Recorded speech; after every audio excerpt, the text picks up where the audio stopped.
कल सियासत में भी मोहब्बत थी, अब मोहब्बत में भी सियासत है। ख्वाजा साजिद साहब की ये लाइनें आज की सियासत के खांचे में बिल्कुल तंदुरुस्ती के साथ बैठती है। सियासत पर हावी हो रहे लोकतंत्र पर भी और असर हो रहा है सीधा इस सब का पंचायत के रण में भी। स्वागत है आपका, मैं हूं आपके साथ आपकी खबरों का एनालिसिस वाला दोस्त वरुण भंसाली। और आज आप देखना शुरू कर चुके हैं फिर से द फैक्ट इंडिया न्यूज। और आज जो कहानी हम आपके सामने रखने जा रहे हैं वो सिर्फ चुनाव की नहीं है, वो सिर्फ राजनीति की नहीं है। ये कहानी है एक डेडलाइन की, एक टकराव की और एक ऐसे जाल की जिसमें राजस्थान सरकार बुरी तरह से फंसती हुई नजर आ रही है।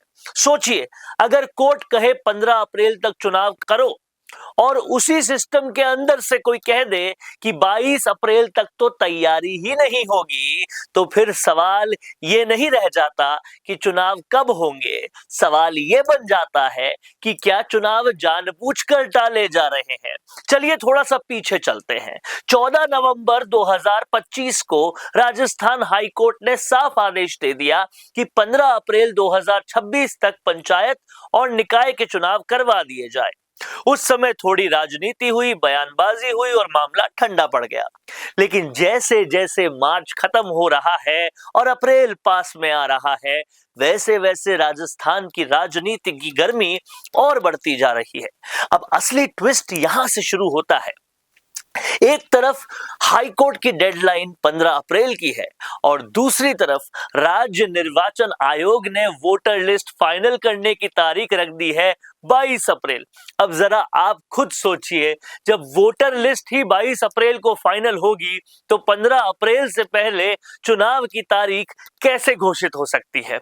यानी डेट्स आपस में ही टकरा रही है और यहीं से मामला और ज्यादा गंभीर हो गया, क्योंकि पूर्व विधायक संयम लोढ़ा ने हाई कोर्ट में अवमानना याचिका दायर कर दी और आरोप लगाया कि सरकार और सिस्टम जानबूझकर चुनाव टालना चाहते हैं।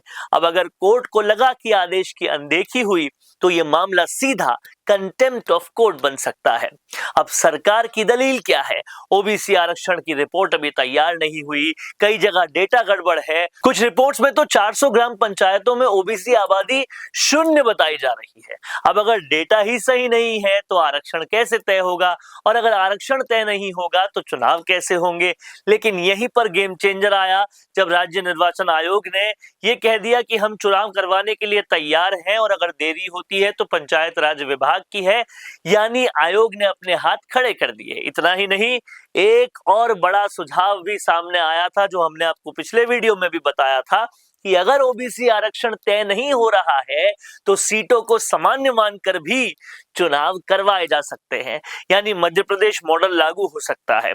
अब स्थिति समझिए, चुनाव कराओ तो ओबीसी समाज नाराज, चुनाव मत कराओ तो कोर्ट की अवमानना, समय मांगो तो विपक्ष हमला करेगा। यानी हर रास्ता खतरे से भरा है। और इधर कांग्रेस भी पूरी तरह से एक्टिव हो चुकी है और लगातार सरकार को बुरी तरह से घेर रही है। आरोप साफ है कि सरकार चुनाव से डर रही है और बहाने बना रही है।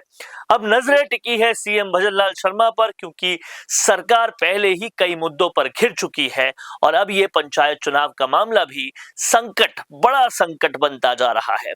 अब सबसे बड़ा सवाल यही है कि क्या 15 अप्रैल तक चुनाव होंगे, हाई कोर्ट समय देगा, या क्या बिना ओबीसी आरक्षण के चुनाव हो जाएंगे, या फिर यह मामला और बड़ा राजनीतिक संकट बनेगा।